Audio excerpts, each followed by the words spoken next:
Have you ever thought about your own personal brand?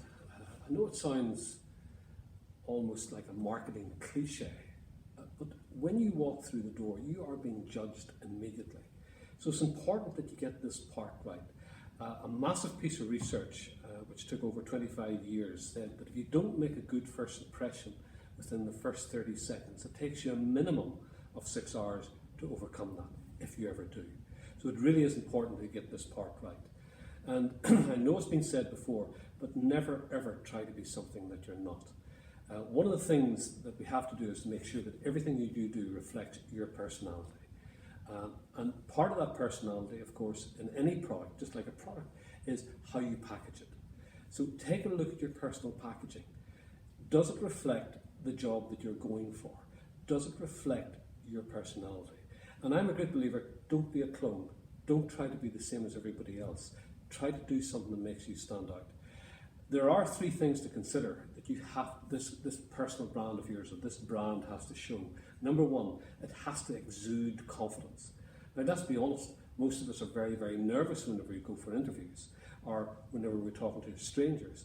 That's fine, but as long as that lack of confidence, that those nerves don't show, that's the important bit. So confidence is a massive one. It is how you hold yourself, how you make eye contact, how you speak, is it nice and clearly and slow? So that's the confidence bit. So even though you might be nervous inside, if you follow simple basic rules like posture, your walk, your eye contact, the tone of your voice, make sure that that's varying all the time. That's really important. The second bit of your personal brand is this believability. The most dangerous thing you can do when you're talking to other people is to go straight in and start talking about yourself, because immediately that puts people on the defense. And you would be exactly the same. If I go in and I start telling you how wonderful I am and how brilliant I am, you're immediately very suspicious and you're more likely to challenge me. So whenever we talk about a personal brand, it has to be authentic. It's all about talking, communicating on the correct level. It's taking yourself off stage, putting the spotlight on the other person, getting the other person to talk about their business, about their company, or what it is they do. And you know the best place to practice this? Practice this at home.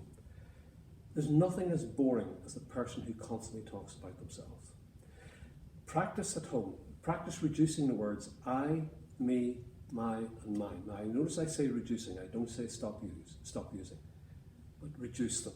And start saying words like you and yours. Practice this at home, because you'll find it an awful lot more difficult than you actually think, because we're so used to talking about ourselves. The third element, of course, is the packaging. And it's very simple.